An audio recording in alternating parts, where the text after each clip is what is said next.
والعاقبة للمتقين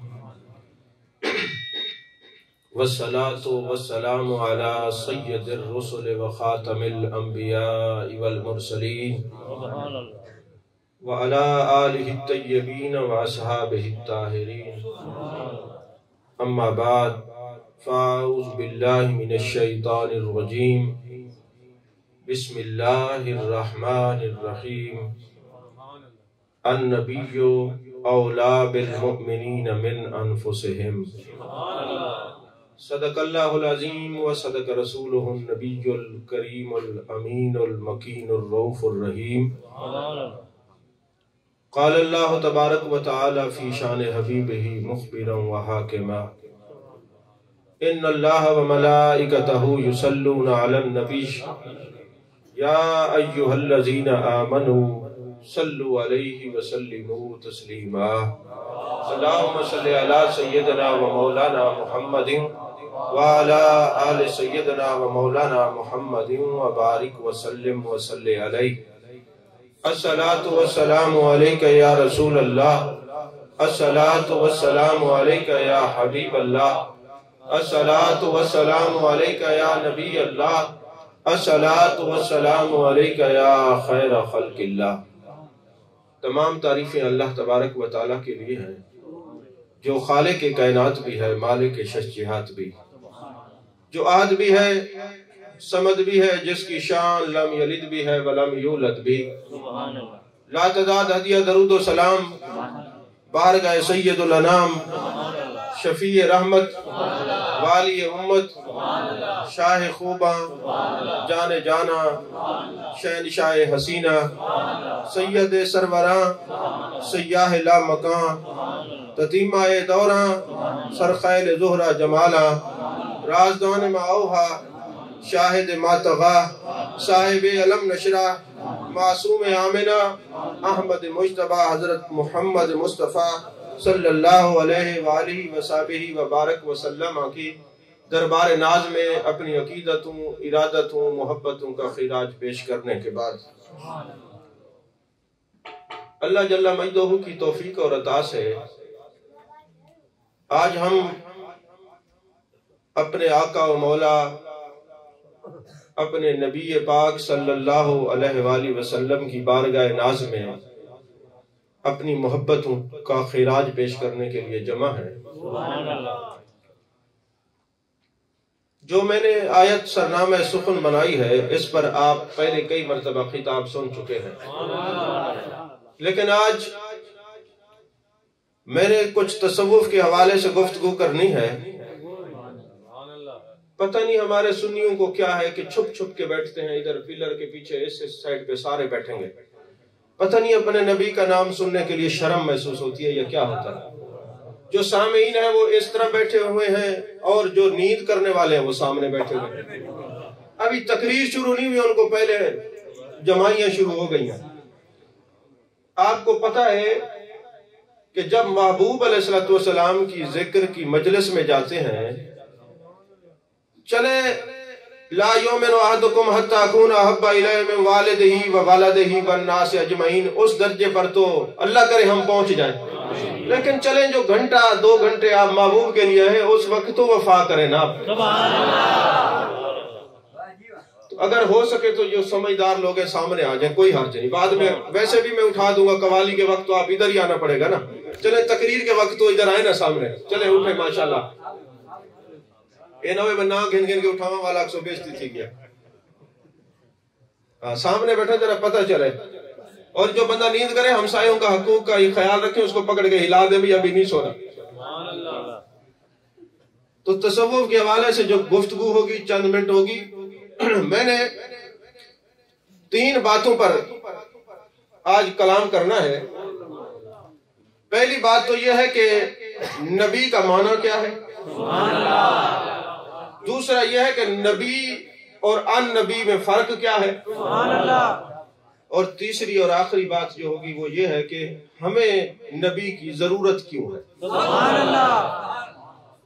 نبی کا معنی کیا ہے، نبی اور ان نبی میں فرق کیا ہے، اور ہمیں اپنے نبی کی ضرورت کیا ہے. سب سے پہلے تو نبی کے 3 معنی بنتے ہیں.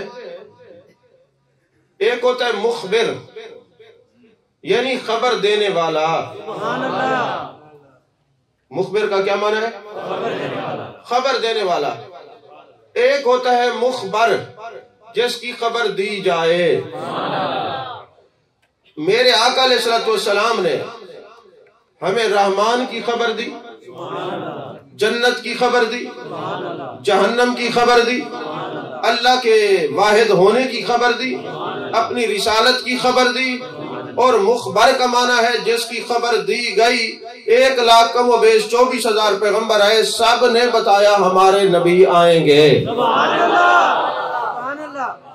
جہاں زیب تو ہی دے نہ دیکھ، یہ آن والے مہمان کو میں دیتا بیٹھا، تو سامنے دیکھ. مخبر جس کی خبر دی گئی، یعنی آدم علیہ السلام آئے، انہوں نے کہا امام الانبیاء آئیں گے. نوح علیہ السلام آئے، انہوں نے کہا امام الانبیاء آئیں گے. شیس علیہ السلام آئے، انہوں نے کہا امام الانبیاء آئیں گے. ابراہیم علیہ السلام آئے، انہوں نے کہا نبی آئیں گے. اسماعیل علیہ السلام آئے، انہوں نے کہا نبی آئیں گے. حزقیل علیہ السلام آئے، انہوں نے کہا نبی آئیں گے. عیسیٰ علیہ السلام تک سب نے فرمایا نبی آئیں گے. تو پتہ چلا آمد کا ذکر کرنے کے لیے ہم سے جو دلائل مانگتے ہیں، ہم بھی تو یہی کہتے ہیں نبی آ گئے. وہ کہتے تھے آئیں گے، ہم کہتے ہیں نبی آ گئے. مخبر کی خبر کی تصدیق کرنا یا انبیاء کی سنت ہے یا عاشقوں کی سنت ہے؟ سمجھ آئیے یا اصول اپ لیں گے؟ اچھا، مخبر جس کے بارے میں خبر دی گئی. اور تیسرا معنی بنتا ہے نبی کا جو آہستہ سے آہستہ بات کو بھی سن لے. تیسرا معنی کیا بنتا ہے نبی کا؟ جو آہستہ سے آہستہ بات سن لے. جیسے کہ حضرت سلیمان علیہ السلام نے چونٹی کی بات سنی تھی. قالت نملۃ یا ایھا النمل ادخلوا مساکنکم.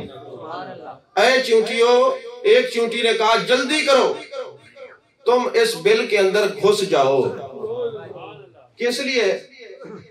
کہ کہیں سلیمان علیہ السلام کا لشکر ہمیں روند نہ ڈالے. اچھا، آپ کبھی غور کریں تو آپ کو پتہ چلے گا بڑے بڑے آلات انسان نے بنا لیے ہیں، آج تک کوئی ایسا آلہ نہیں بنا سکے کہ چونٹی کہتی کیا ہے. چونٹیوں کے کلام کرنے کا جو معاملہ ہے یہ آج تک کوئی آلے سے نہیں. آپ کتنے سے کتنی چونٹی کو قریب کرے، وہ کان کے اندر بھی چلی جائے نا، تو آپ کو یہ پتہ نہیں چلے گا کہ چونٹیوں نے کیا کہا. لیکن حضرت سلیمان علیہ السلام نبی ہیں، انہوں نے بات کو سن لی. اور قرآن پاک کے اندر ہے کہ 3 میل سے لے کر 5 اور 7 میل تک کے فاصلے تک کا ذکر ہے تفاسیر کے اندر. چلے 3 میل ہی لے لیں، تو یہاں ہمارے کان کے قریب چونٹی آئے اور ہم نہیں سمجھ سکتے کہ چونٹی نے کہا کیا ہے. تو جو نبی ہیں انہوں نے 3 میل کے فاصلے پر سن لیا اور وہ مسکرائے. اب چونکہ سورہ نمل کا میں درس نہیں دے رہا کہ سورہ نمل پر ہی پورا وقت گزاروں، میں نے نبی اور ان نبی کا معنی اور فرق واضح کرنا ہے. اشارتاً یہ بات سمجھیے کہ حضرت سلیمان علیہ السلام نبی تھے، وہ چونٹی کی بات سن لیتے تھے اور میلوں کے فاصلے پہ سن لیتے تھے. نبی وہ ہے جو صرف میل کے فاصلے پر سن لے، اور ان نبی وہ ہوتا ہے جو دل کی کیفیت کو بھی سن لے. سبحان اللہ.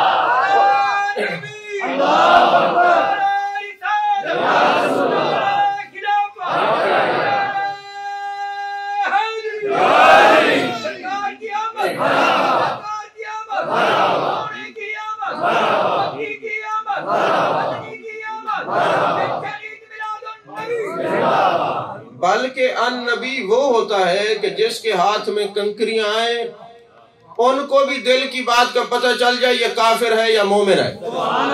جیسے کہ وما رمیتا اذ رمیتا ولکن اللہ رما، محبوب تو نے نہیں مارا، جو تو نے مارا تیرے رب نے مارا. اب یہ کفر اور ایمان دل کی ایک پوشیدہ کیفیت کا نام ہے، بغض اور نفاق ایک پوشیدہ کیفیت کا نام ہے. اب یہ اتنے سارے بیٹھے ہیں، خدا جانتا ہے کون عاشق ہے کون منافق ہے، کسی کو نہیں پتا، لیکن وہ مٹی جب آئی محبوب کے یداللہ والے ہاتھوں میں، اسے یہ پتا چل گیا لگنا ہے تو کافر کو ہی لگنا ہے، لگنا ہے تو مشرک کو لگنا ہے۔ ارے نبی وہ ہوتا ہے جو میلوں کے فاصلے پہ حشرات الارض کی بات کو سن لے، اور نبی وہ ہوتا ہے اس کے دامن عافیت میں مٹی پناہ لے لے تو اس کے سامنے دل کے پوشیدہ چیزیں کھلے کھلے ہو جائے، ظاہر ہو جائے، چھپ نہ سکے، وہ نبی ہوتا ہے۔ عزیزان محترم، اچھا ایک سوال پیدا ہوتا ہے کہ حضرت سلیمان علیہ السلام تو نبی تھے، ان کو پتہ چلا کہ 3 میل کے فاصلے پر لشکر آ رہا ہے، وہ تو نبی تھے، لیکن چونٹی کو کیسے پتہ چلا کہ 3 میل کے فاصلے پر حضرت سلیمان علیہ السلام آ رہے ہیں؟ سبحان اللہ، توجہ ہے سبحان اللہ۔ تو مفسرین نے جواب دیا کہ چونکہ اللہ تبارک و تعالیٰ کے پیارے نبی سلیمان علیہ السلام کو اللہ نے تسخیر دی تھی، جنات، ہوا، حشرات الارض، ساری چیزیں آپ کے تابع تھی، اور جو چیزیں تابع ہوتی ہیں ان کو نبی کی بشارت دی جاتی ہے، نبی کا حکم دیا جاتا ہے، نبی کو ماننے کی معرفت دی جاتی ہے، اس لیے اس نے پہچان لیا۔ اچھا پھر انہوں نے کہا چھپ جاؤ، اس میں کون سی ایسی بات ہے کہ حضرت سلیمان علیہ السلام مسکرائے؟ مسکرائے کیوں؟ وہ آج کے وہابیوں پہ مسکرا رہے تھے، وہ مسکرا رہے تھے کہ حشرات الارض ہو کر وہ جان رہی ہے کہ 3 میل کے فاصلے پر نبی آ رہا ہے اور نبی کو خبر ہے، اور یہ ملا اس کو پتہ نہیں کہ نبی کو خبر نہیں ہوتی، اس لیے مسکرا رہے تھے۔ تمہاری رشتہ داری اور ہو توجہ سے سنیں سبحان اللہ، اور بولتے رہے۔ میں پہلے تو نہیں کہتا تھا، جب سے میں نے دیکھا یہ خطیب کہتے ہیں نا سبحان اللہ کہیں، میں تو نہیں کہتا تھا، لیکن جب سے آپ لوگ آ کے سونے لگ گئے نا، میں نے کہا اب چاہیے یہ سبحان اللہ کہتے رہے۔ پہلے میرا مزاج نہیں تھا، اس ربیع الاول کو اس لیے بنا ہے کہ ماشاءاللہ آپ تو سو چکے ہیں، شہنی لوگوں کو درود و سلام کی لوریاں دے کے دودھ پلایا جاتا تھا کہ یہ عاشق رسول بنے، آپ کو شاید دودھ اس لیے پلایا مویا سامو بجے وہ اے جے سوتے ہوئے آج تک نہیں اٹھ دے، تو نظریہ ہوتا ہے نا والدہ کا دودھ پلانے کا، تو اس لیے اب میں دیکھ رہا ہوں کہ کس کو درود و سلام کی لوریوں سے جگا کے دودھ پلایا گیا۔ تو عزیزان محترم، اچھا پھر ایک اور اہم بات یہ ہے کہ حضرت سلیمان علیہ السلام نے جب مسکرائے، اور مسکرانے کے بعد چند سوالات یہ پیدا ہوتے ہیں کہ آپ ایک تخت پہ بیٹھتے تھے، تخت اڑتا تھا، چونٹی زمین پر ہے، تخت آسمان پر ہے، روندنے کا سوال ہی پیدا نہیں ہوتا، یا تو تخت زمین پہ ہوتا اور چونٹیاں روند دی جاتی۔ اب اوپر سے جو جہاز گرتا ہے، نیچے والوں کو تو کوئی تکلیف نہیں ہوتی جب تک وہ گرے نہ، تو جہاز اوپر ہے اور نیچے کوئی کہے یار لوگ ونجو مت ہوتے آپ ہوئے، یہ مت تلے گڑگڑے ونجو نا، جہاز تو اوپر ہے، اگر کوئی کہے ایسا نہ کہ اس کے نیچے نہ آ جائے، جہاز تو اوپر ہے، سوال یہ پیدا ہوگا یار جہاز تو اوپر ہے، یہ یہاں پہ ڈر کیوں رہے؟ حضرت سلیمان علیہ السلام نے چونٹی کو اٹھایا اور اپنے پاس قریب کیا اور سوالات پوچھے۔ اب وہ سارے سوالات جو انہوں نے مکالمہ ہوا وہ تفسیر روح البیان میں ہے، اہل علم وہاں سے پڑھ سکتے ہیں، لیکن 2 باتیں میں عرض کروں۔ آپ نے پوچھا کہ جب تجھے پتا ہے کہ ہمارا جو تخت ہے وہ اوپر اڑ رہا ہے ہوا میں، اور نیچے ہم نے آنا نہیں، تم نے روندا جانا نہیں، پھر تم نے یہ کیوں کہا؟ چونٹی بڑی صوفیہ تھی، بڑی عاشق تھی، اس نے کہا حضور بات یہ ہے، میں نے خبر اس لیے دی ہے کہ میں چونٹیوں کی سردار ہوں، آپ نبیوں کے سردار ہیں، آپ ان کو گائیڈ کرتے، میرا بھی تو کام بنتا ہے میں ان کو گائیڈ کروں۔ میں نے ان کو گائیڈ کرنے کے لیے یہ کہا تھا کہ جناب خیال کرنا، اور دوسری بات ہے مجھے بھی پتا ہے آپ نے نیچے نہیں آنا، مسئلہ یہ ہے کہ یہ ساری چونٹیاں آپ کو دیکھتی اور اللہ کے ذکر سے غافل ہو جاتی، میں نے کہا وہاں نہ دیکھتی رہے، بلو میں جائیں گی، چلو ذکر تو کرتی ہی رہے گی۔ نہیں سمجھ آئی بات آپ کو؟ یعنی صحیح معنوں میں جو صوفی ہوتا ہے وہ دنیا کے بازار دار و مدار کو نہیں دیکھتا، سنتے تھے یار کا گھر عرش بری ہے، دیکھا نہ مکاں ہے نہ مکی ہے، مازاق کا سرما ہے، آنکھیں بھی کھلی ہیں، بیٹھا ہے بازار میں مگر پردہ نشیں ہے۔ یہ رہتے بازار میں ہیں، ہاتھ کار وال دل یار وال، کام دنیا کے کرتے ہیں، رہتے خیال یار میں ہیں، رہتے ذکر خدا میں ہیں۔ چونٹی نے کہا ہے سلیمان علیہ السلام مجھے بھی پتا تھا آپ زمین پہ نہیں آتے، ان کو کچھ نہیں ہوتا، میں نے کہا کہیں آپ کے اس تخت کو دیکھ کر، یہ آپ کی رونق اور یہ رنگینیوں کو دیکھ کر یہ ذکر الہی سے غافل نہ ہو جائے۔ ظاہری تفسیر اس کی یہی تھی کہ میں ان کو ڈراؤں، باطنی تفسیر یہ تھی کہ یہ ذکر الہی میں رہے۔ تو چونٹی آنے والوں کو سبق دے رہی تھی کہ جب دنیا کی رنگینیاں ہوئیں تو تم چھپ کے بیٹھ کے اللہ اللہ کیا کرو، ادھر نہ دیکھا کرو۔ بات دراصل یہ تھی۔ اچھا بہرحال آپ کو سمجھ نہیں، میں موضوع تبدیل کر رہا ہوں۔ میں تو سمجھ رہا تھا کہ آپ 7 مہینے ہو گئے تقریریں سن کے عارف اور صوفی بن گئے، آپ تو وہیں کھڑے ہیں ابھی، کوئی فرق نہیں، چلیں اللہ خیر کرے۔ اچھا دوسرا یہ ہے کہ چونٹی یہ خبر دے رہی ہے کہ دنیا کی رنگینوں اور رانائیوں کو نہ دیکھو، ذکر الہی کی طرف متوجہ رہو۔ نبی کا معنی 3 میں نے بیان کیے، مخبر، مخبر اور چھپی ہوئی اور پوشیدہ باتوں کو بھی سمجھ لینے والا، یہ ہوتا ہے نبی۔ اچھا دوسرا سوال یہ ہے کہ ہمیں نبی کی ضرورت کیوں پیش آئی؟ نبی کی ضرورت ہمیں اس لیے پیش آئی کہ جب بچہ ماں کے پیٹ میں تھا، وہاں سانسیں بھی لیتا تھا، کوئی اس کا ہمسایہ بھی نہیں تھا کہ وہ کوئی اور روتا تو یہ رونا سیکھ جاتا، وہاں پہ کوئی بازار میں نہیں تھا کہ کوئی دودھ پیتا یہ دیکھ کے دودھ پینا سیکھ جاتا۔ جب یہ دنیا میں آیا اس بچے نے رونا شروع کیا، اب جب اس نے رونا شروع کیا تو اب اس کے دل میں خیال آیا کہ میں جو روتا ہوں، میں نے یہ رونا کہیں سے سیکھا نہیں، ماں کے پیٹ میں دوسرے بچے نہیں تھے، میرے ہمسائے نہیں تھے، رونے کی آواز کان میں پڑتی نہیں تھی، یہ رونا مجھے کہاں سے آ گیا؟ فوراً اس کے دل نے کہا ایک طاقت ہے جس نے بتایا، اس کو اللہ کہتے ہیں۔ اب پیدا ہوتے ہی 9 مہینے وہ ماں کی چھاتی سے نہیں لگا رہا، دودھ نہیں پیتا تھا، جب دنیا میں آ گیا اس کو پتا ہے کہ دودھ کیسے پینا ہے، نہ سمجھ بچہ ہے، ابھی پیدا ہوا ہے، وہ ماں کا دودھ پی رہا ہے، اس کو یہ دودھ پینا کس نے سکھایا ہے؟ ایک ہی جواب اس کو اندر سے آتا ہے کہ اللہ نے سکھایا ہے۔ اب وہ نابالغ تھا، اس کو پتا نہیں تھا، لیکن وہ مختلف کام کرتا تھا، وہ ہر چیز کو سمجھ جاتا تھا، اس کو پتا تھا یہ میری ماں ہے، اس کو پتا تھا یہ میرا باپ ہے، لیکن وہ کہتا تھا یہ مجھے بتایا کس نے؟ کہا جی اللہ نے۔ اب وہ نابالغ تھا تو وہ اللہ کی طرف متوجہ رہا، اب جب بالغ ہو گیا اب اس کے دل میں خیال پیدا ہوا، جس رب نے مجھے رونا سکھایا، مجھے بولنا سکھایا، مجھے چلنا سکھایا، مجھے ماں کی پہچان کرائی، باپ کی پہچان کرائی، اب مجھے کوئی تو ہو جو اس کو ملوا دے۔ بات کو سمجھے؟ اب کوئی تو ہو جو مجھے اس رب سے ملوا دے۔ اب یہاں سے اس کو ضرورت پڑی، کوئی تو ملوا دے، کوئی تو ملوا دے۔ اس محبت میں، اس خوف میں مبتلا ہوا کہ جس نے اتنا کرم کیا، مجھے رونا سکھایا، چلنا سکھایا، اٹھنا سکھایا، بولنا سکھایا، وہ اللہ ہے۔ اب اللہ کو ملے تو کیسے ملے؟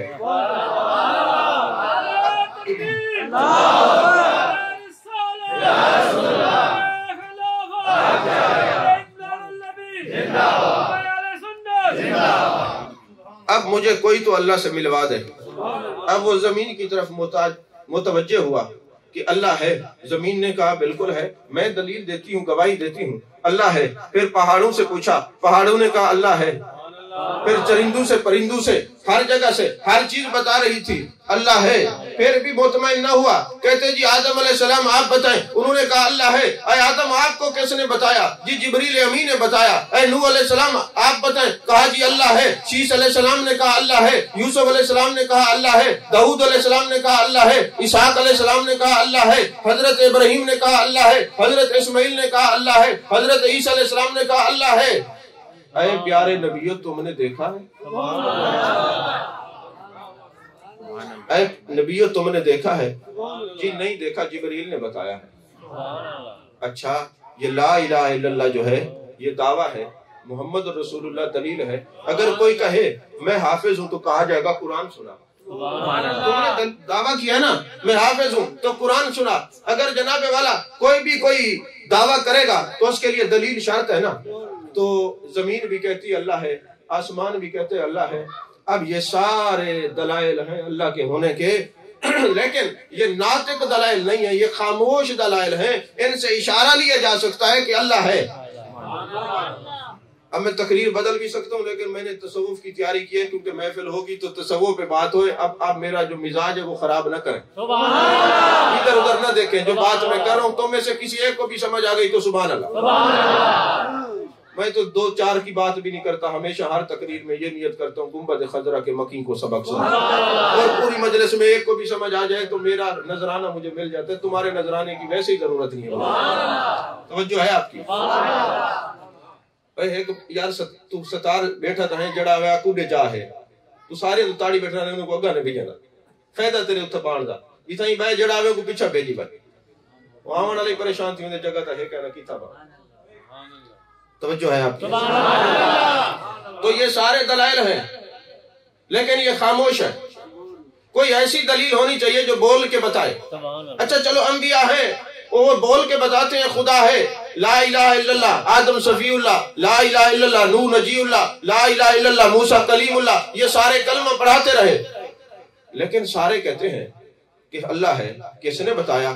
جبریل نے بتایا. اب محبوب ہے لا الہ الا اللہ یہ اللہ ہے، یہ دعویٰ ہے. اب دلیل کے لیے کوئی مضبوط دلیل ہونی چاہیے. تو کہا جتنے انبیاء آئے سب کو جبریل نے بتایا اللہ ہے. محبوب تو آ میری زیارت کر اور پھر بتا رائے تو ربی فی آسن سورہ، جا کے بتا میں رب کو اصلی شکل میں دیکھ کے آیا ہوں. قولوا اللہ احد، ان کو بتا اللہ ایک ہے. ارے یہ کائنات کا جو اللہ کے ہونے کا دعویٰ لا الہ الا اللہ ہے، محمد الرسول اللہ دلیل ہے.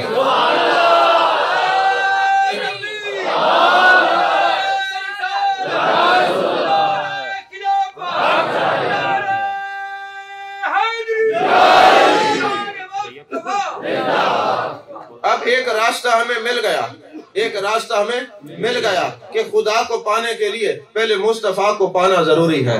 خدا کو ملنے کے لیے پہلے مصطفیٰ کا ملنا ضروری ہے. خدا کی معرفت کے لیے پہلے مصطفیٰ کریم صلی اللہ علیہ وسلم کی معرفت کی ضرورت ہے. ہم نے لا الہ الا اللہ محمد رسول اللہ پڑھنا شروع کر دیا، ہم نے درود و سلام پڑھنا شروع کر دیا. اسی خوش نصیب کے درود و سلام اتنے مقبول ہوئے کہ جمال جہاں آرا کی زیارت ہوئی، جان کائنات کو دیکھا، روح کائنات کو دیکھا، مصطفیٰ جان رحمت کو دیکھا. اب ہم چونکہ تھے عالم خلق میں، اب جب دنیا میں رہے اب ایک خیال بار بار آتا تھا ہم نے برزخ میں جانا ہے. خلق میں تو ہمیں پتہ چل گیا، لیکن کوئی رہنما ایسا ہو، کوئی ہادی ایسا ہو جب خلق میں ہمیں اس کی وجہ سے ہمارے چہرے مسخ نہیں ہوتے، شکلیں نہیں بدلتی، رسوا نہیں ہوتے، تو ہمیں رہنما ایسا چاہیے جو خلق میں جیسے ہمارے ساتھ ہے برزخ میں بھی ہمارے ساتھ ہو.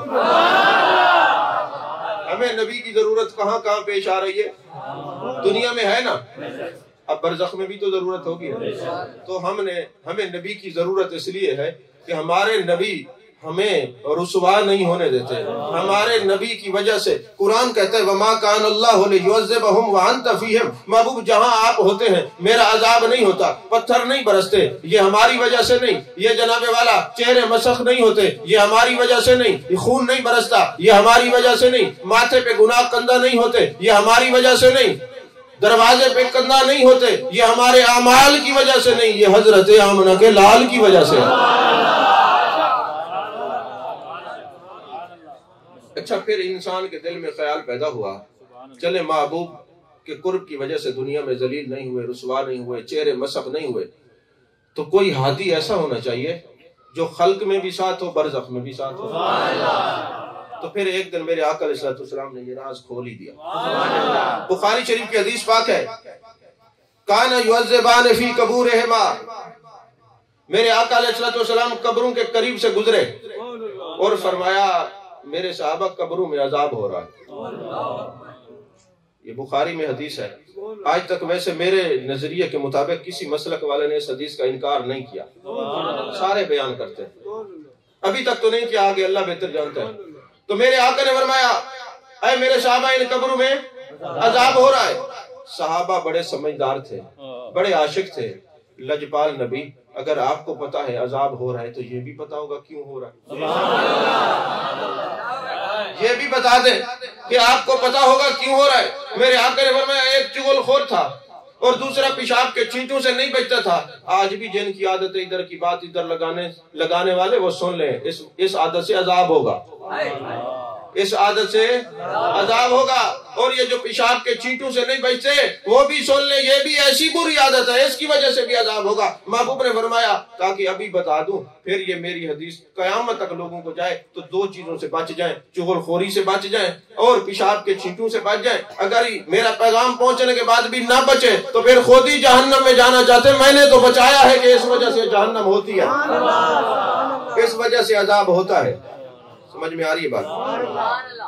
یا رسول اللہ صلی اللہ علیہ وسلم، آپ خلق میں نظر برزخ میں، آپ خلق میں نظر برزخ میں، آقا آپ بتا رہے ہیں اس وجہ سے۔ اچھا یہاں ایک بات میں اور بھی بتا دوں، ایک طبقہ کہتے ہیں وہ صحابہ تھے، علامہ بدر الدین عینی، شاہ عبد الحق محدث دہلوی اور سب نے کہا ہے وہ صحابہ نہیں تھے، باقی نبیوں کی امت کے مومن تھے۔ صحابہ سے تو اللہ راضی ہے، جن کے دماغ میں یہ کیڑا پڑتا ہے نا صحابہ تھے، صحابہ ہوتے تو میرے آقا نام بھی بتاتے۔ اور علامہ بدر الدین عینی نے کہا جن پر عذاب ہو رہا تھا وہ پچھلی امتوں کے مومن تھے، ایمان والے تھے، لیکن اس امت کے نہیں تھے، صحابہ نہیں تھے۔ اچھا جناب، یا رسول اللہ صلی اللہ علیہ وسلم، آپ نے برزخ میں، آپ نے دنیا میں کھڑے ہو کے برزخ کو دیکھا اور حالات بتائے اور بتایا ان کو فلاں فلاں وجہ سے عذاب ہو رہا ہے، آخر کیوں؟ یا رسول اللہ صلی اللہ علیہ وسلم آپ کو ضرورت کیوں پیش آئی؟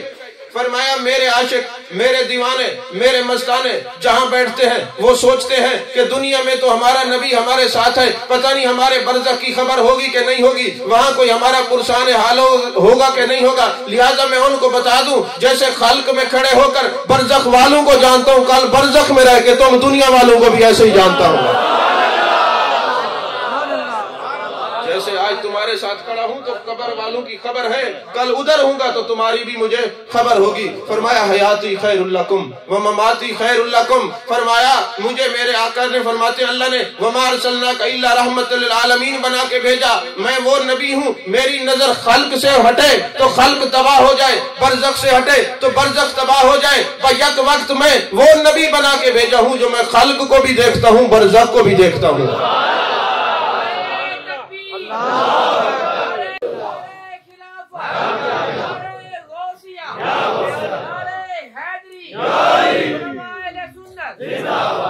جو صرف خلق والوں کی بات سنے اور خلق والوں کو دیکھے وہ نبی ہوتا ہے، جو خلق اور برزخ سب کو دیکھے وہ ان نبی ہوتا ہے۔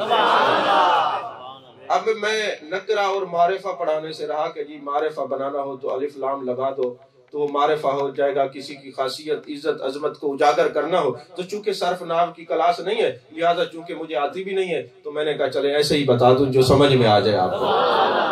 تو عزیزان محترم، جو صرف نبی امتوں کو کلمہ پڑھائے اور ایمان بتائے مگر قبر میں نہ جائے وہ نبی ہوتا ہے۔ اور 1,24,000 پیغمبر جتنے آئے ہیں وہ اپنی امتوں کے ساتھ دنیا میں ہیں، قبر میں کسی کی زیارت نہیں ہوتی۔ یہ واضح حدیث پاک ہے، یہ روایات موجود ہیں۔ تو جو دنیا میں صرف کام آئے اور اللہ کی معرفت بتائے وہ نبی ہے، جو دنیا میں بھی ہاتھ نہ چھوڑے قبر میں بھی ہاتھ نہ چھوڑے وہ ان نبی ہے، ان نبی ہے۔ اچھا پھر ہمیں ایک اور بھی ضرورت پیش آئی، یہ برزخ اور خلق کا مسئلہ حل ہو گیا نا، پھر ہمیں ایک اور ضرورت پیش آئی کہ ہمارے دین کا تعلق حاضر سے بھی ہے اور غیب سے بھی ہے۔ ہمیں تو ایسا رہنما چاہیے جو غیب بھی جانتا اور حاضر بھی جانتا ہے۔ بھائی دیکھیں نا، نماز کا تعلق حاضر سے، روزے کا تعلق، زکوٰۃ کا تعلق، حج کا تعلق، مینا جاتے ہیں، عرفات جاتے ہیں، مزدلفہ جاتے ہیں، حاضر سے۔ لیکن فرشتوں کا تعلق، جنت کا تعلق، جہنم کا تعلق، پھر خود خدا کا تعلق، تو کہا ہمیں تو ایسا رہنما چاہیے کہ جو ہر جگہ ہمارے ساتھ ہو۔ کہا وہ نبی آ گئے ہیں جو نماز پڑھ کے بھی دکھاتے ہیں اور جنت کی خبر بھی بتاتے ہیں، جو مکے کا راستہ بھی بتاتے ہیں، مکے والے کی خبر بھی دیتے ہیں۔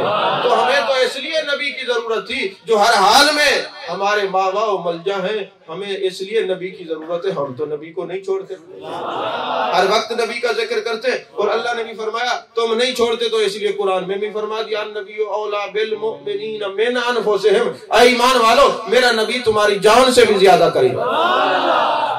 آج میں ایک تفسیر پڑھ رہا تھا، میرے لیے تو نئی بات تھی، نہیں، اس سے پہلے اس بات کا تو پتہ ہے، لیکن یہ ایک نئی تشریح میں نے پڑھی کہ ان نبی اولا بالمؤمنین، کہ اے نبی میرا، اے ایمان والو میرا نبی جان سے زیادہ قریب ہے۔ تو بندہ اپنی جان کو بچانے کے لیے پتھر کوئی مار رہا ہو تو بچاتا نہ اپنے آپ کو، گولی مار رہا ہو، کوئی حملہ کر رہا ہو تو کہا ان نبی اولا بالمؤمنین کا یہ معنی بھی ہے کہ جو نبی کی عزت پہ بات کر رہا ہو تم حفاظت بھی کرو۔ ایک معنی یہ بھی بنتا ہے وہاں رکو ہو کے نہ بیٹھے رہو کہ ہم جی کلمہ پڑھتے ہیں، ہم نے صرف تبلیغیں کرنی ہے اور بس اس کے علاوہ اور کوئی نہیں، اللہ کی بات کرنی نہیں۔ ان نبی اولا بالمؤمنین من انفسہم کا ایک معنی یہ بھی ہے کہ جو جہاں گستاخ بات کرے اس کی زبان کھینچ لو، کہو یہ میرے نبی کی شان ہے۔ سمجھ میں آ رہی ہے بات کی؟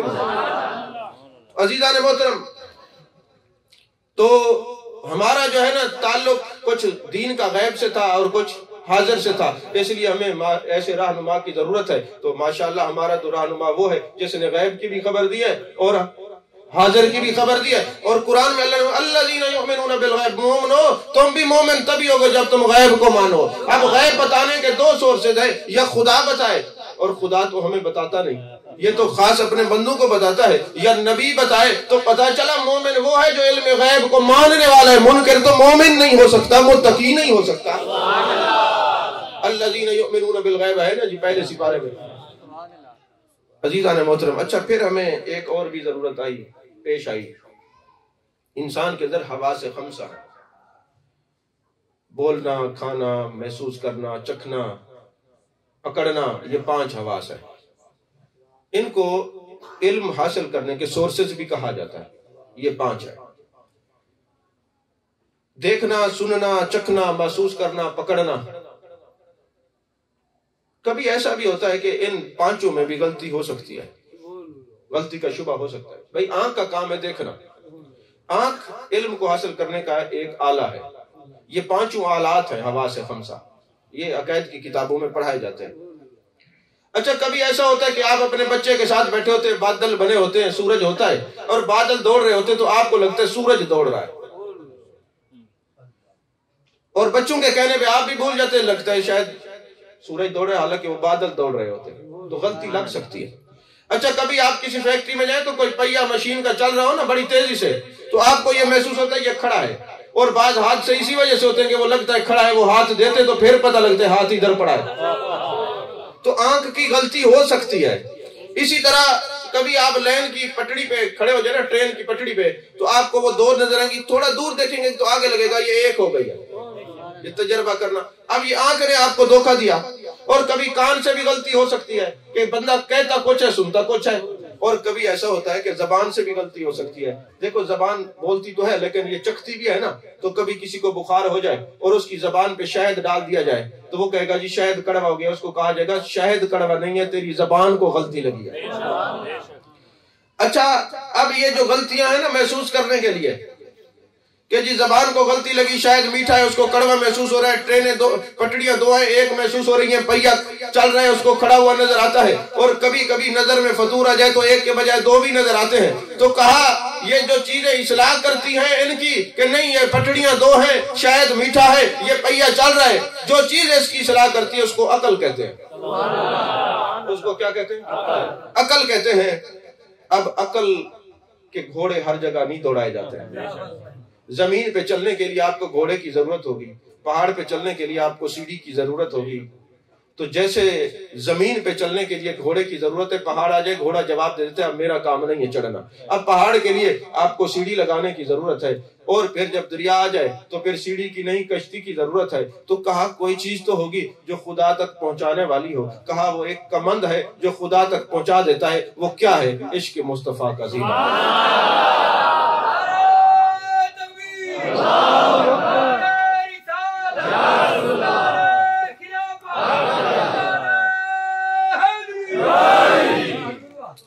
تو وہ کمند جو حضرت بلال نے پکڑی عشق کی، وہ کعبے کی چھت پہ چلے گئے۔ وہ کمند جو صہیب رومی نے پکڑی، وہ کمند جو فرشتوں نے پکڑی۔ اچھا فرشتوں نے بھی محبوب سے عشق کیا ہے، آپ کہیں گے کیسے؟ آپ نا سورہ بدر پڑھے، قرآن پاک کی سورت پڑھے تو جنگ بدر کا ذکر آتا ہے۔ جنگ بدر میں کافر جو تھے وہ 1000 تھے، اور یہاں مسلمان جو تھے وہ 300. اللہ تعالیٰ نے 5000 فرشتے عرش سے بھیجے. کافر ہیں 1000، فرشتے ہیں 5000. ان کو ختم کرنے کے لیے تو ایک ہی فرشتہ ہی کافی تھا. حضرت اسرائیل سب کی روح قبض کرتے کہ نہیں، اور جبریل امین پر مار دے. اب یہ 5000 1000 کے مقابلے میں کیوں آئے؟ تو 5 فرشتے تو ایک کو کافی تھے. تو یہ 1000 کے لیے یہ 5000 فرشتے کیوں آئے؟ مفسرین نے اس کی بڑی بڑی خوبصورت تشریحات کی ہیں، لیکن ایک صوفی نے بڑی خوبصورت تشریح کی. کہا بات دراصل یہ ہے فرشتوں کا کام لڑنا نہیں ہے. جب انہوں نے چشم فلک سے دیکھا کہ عرب کا ماہی آج میدان جنگ میں ہے تو انہوں نے اللہ سے اجازت لی، اے اللہ ہمارا کام تو تسبیح کرنا ہے، تیرا ذکر کرنا ہے، وہاں جا کے جنگ کرنا نہیں. جب جس کے صدقے کائنات بنائی ہے وہ میدان جنگ میں ہو اور ہم تسبیح کرتے رہے، اب تسبیح نہیں ہوگی، اب تسبیح نہیں ہوگی، اب محبوب کی عزت ہوگی، محبوب کا دفاع ہوگا. تو یہ فرشتوں نے بتایا زمین پہ رہنے والے، تسبیح مسلح کو چمٹنے والے، گھر گھر میں تبلیغیں کرنے والے اور ہر وقت ذکر کرنے والے، نبی کی عزت کی بات ہے تو فرشتے اپنا مقام چھوڑ دیتے ہیں. تم کون سے انسان ہو؟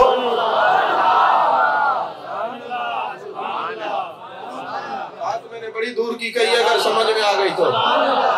تم کون ہو؟ فرشتے تو اپنا مقام، ان کا کام لڑائی کرنا تو نہیں ہے. وہ آئے ہیں، مجھے اس کی بات بڑی اچھی لگی عاشق کی. اس نے کہا بات دراصل یہ ہے کہ فرشتے اس لیے آئے تھے کہ آج عرب کا ماہی میدان جنگ میں ہے، کمانڈ خود فرما رہے ہیں، ان کے لیے تو ایک ہی کافی تھا. ہم اس لیے جاتے ہیں قیامت تک یہ خبر آ جائے ہم نے وہ جنگ کیا جس کا سپہ سالار محمد عربی ہے. قیامت تک جو عزت مصطفیٰ کا چوکیدار ہوتا رہے گا، یہ نوری مخلوق کی سنت ہے. اس کے سپاہ سالار جو ہے میرے مصطفیٰ کریم صلی اللہ علیہ وسلم خود ہے. لا یؤمن احدکم حتی اکون احب الیہ من والدہ وولدہ والناس اجمعین، اس لیے فرمایا گیا ہے.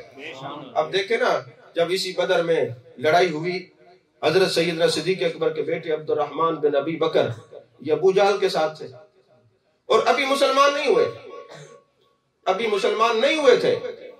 مسلمان ہونے کے قریب تھے کہ باپ سے سوال کرتے، ابا جی جب جنگ بدر میں گئے نا تو آپ کئی دفعہ میری تلوار کی زد میں آئے، میں نے باپ سمجھ کے چھوڑ دیا. حضرت صدیق اکبر کی آنکھوں سے آنسو چھلک پڑے. فرمایا رب کعبہ کی قسم اگر تو میری تلوار کے سامنے آتا نا تو تجھے میں گستاخ رسول سمجھ کے قتل کر دیتا اور نہ چھوڑتا. اس نے کہا ابا جی میں آپ کا بیٹا ہوں، آپ کو محسوس نہ ہوتا؟ آپ نے قیمتی جملہ کہا ہے، آج اس تقریر کا مغز ہے، سن لیں. آپ نے فرمایا جو وہ مصطفیٰ کا نہیں وہ میرا بھی نہیں ہو سکتا.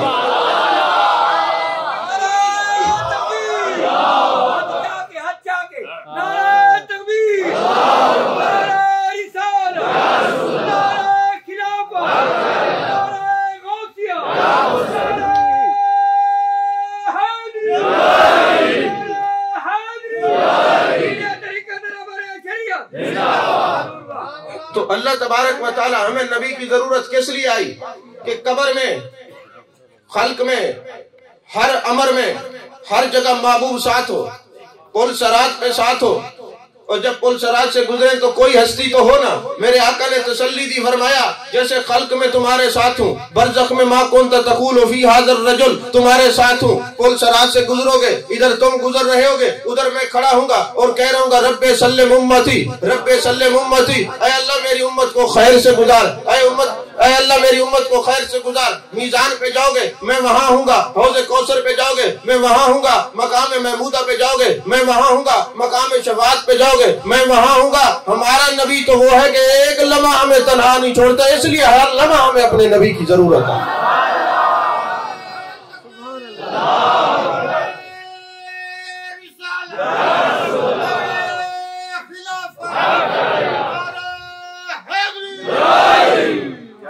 سمجھ میں آ رہی ہے بات کہ نہیں آ رہی؟ یہ دو باتیں ہو گئی، نبی کا معنی کیا ہے اور ہمیں نبی کی ضرورت کیا ہے.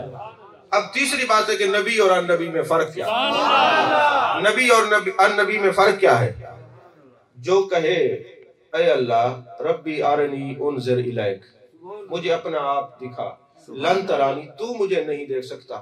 یہ نہیں کہا کہ مجھے کوئی نہیں دیکھ سکتا یا تو بھی مستقل نہیں دیکھ سکتا، ابھی نہیں دیکھ سکتا. کیوں؟ ابھی دیکھنے والے نے دیکھا نہیں. ابھی دیکھنے والے نے دیکھا نہیں ہے. تو جو کہے کہ مجھے تو اپنا آپ دکھا اس کو کہتے ہیں نبی، اور جس کو بڑے طرز کو احتشام سے بلا کے دیدار کرائے اس کو کہتے ہیں ان نبی.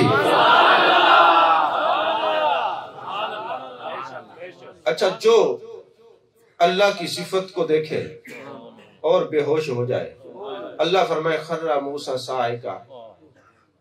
جو ایک صفت کو دیکھے بے ہوش ہو جائے اور جو ذات کو دیکھے ما زاغ البصر وما طغى، ایسا دیکھا کہ پلک بھی نہیں جھپکی، ایسے دیکھا.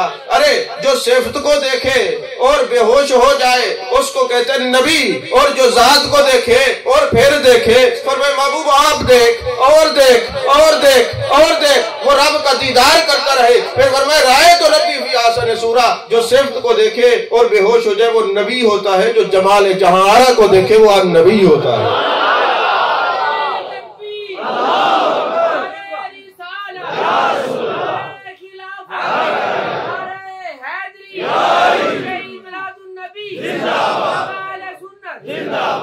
جو رب کی رضا ڈھونڈے وہ نبی، جس کی خود رب رضا ڈھونڈے وہ ان نبی ہوتا ہے. جو سورج کو کہے رک جا وہ رک جائے وہ نبی ہے.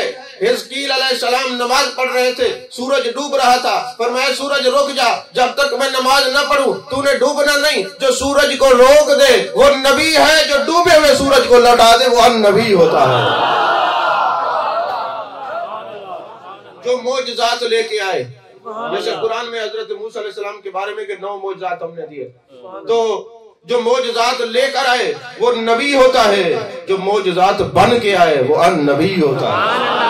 جس کا دیکھنا معجزہ، اٹھنا معجزہ، بولنا معجزہ. وما ينطق عن الهوى ان هو الا وحی یوحى، جس کے ید اللہ والے ہاتھ ہوں.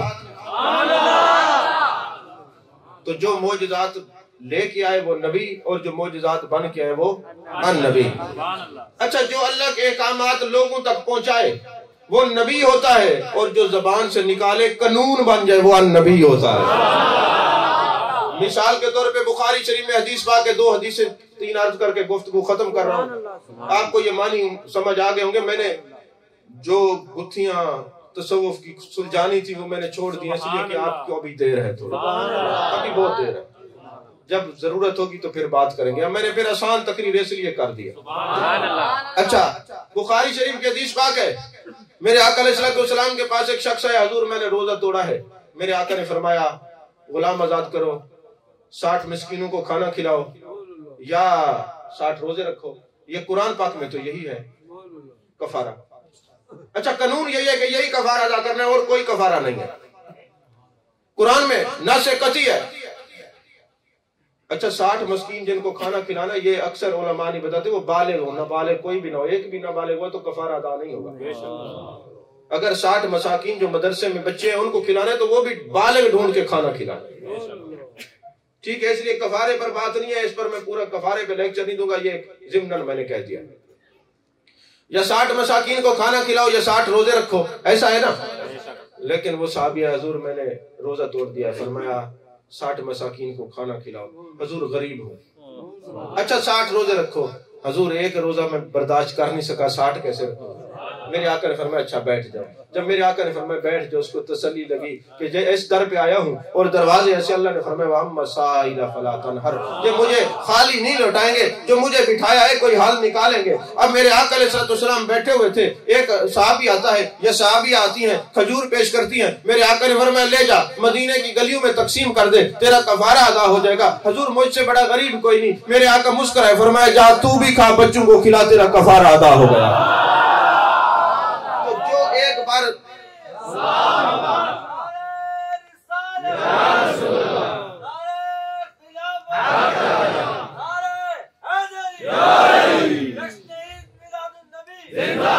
تو جو نبی زبان سے فرمائے اور وہ قانون بن جائے اس کو ان نبی کہتے ہیں. اس سے آگے چلیے، یہ حدیث بھی سیاستہ میں ہے. میرے آقا علیہ السلام کے پاس ایک شخص آیا اور میرے آقا نے اس کو کہا کہ تو خطوط لکھا کر. وہ کاتب بن گیا. اب لکھتا رہا. اچھا کبھی کسی نیچ کو کوئی اعلیٰ عزت دے دے نا تو راز قسمت والے کو آتی ہے. تو انہوں نے عزت دی نا. وہ ایک دن بیٹھ کے بازار میں کہنے لگا میں تو جو کچھ کہتا ہوں محبوب وہی لکھتے ہیں. وہ یہ مر گیا بھول گیا وما ينطق عن الهوى ان هو الا وحی یوحی، محبوب تو اپنی مرضی سے بولتے نہیں جب تک خدا نہ فرمائے۔ تو اس نے کہا کہ میں کہتا ہوں تو محبوب لکھتے ہیں۔ اتنی بڑی بات کی محبوب نے سن لی، فرمایا جب یہ مرے گا اس کو زمین بھی قبول نہیں کرے گی، مرتد ہو گیا، پہلے ہی منافق تھا۔ مرتد عاشق ہوتا تو یہ بات ہی نہ کرتا، وہ منافق تھا، وہ مر گیا، جب اس کو زمین میں ڈالا گیا، قبر بنائی، زمین نے باہر نکال دیا، کیونکہ محبوب نے جو فرمایا تھا اس کو زمین قبول نہیں کرے گی۔ نبی وہ ہوتا ہے جو کہے اللہ کے بتائے قانون بنائے، اور ان نبی وہ ہوتا ہے جو وہ کہہ دے نبی کا فرمان خود خدا قانون بنا دے۔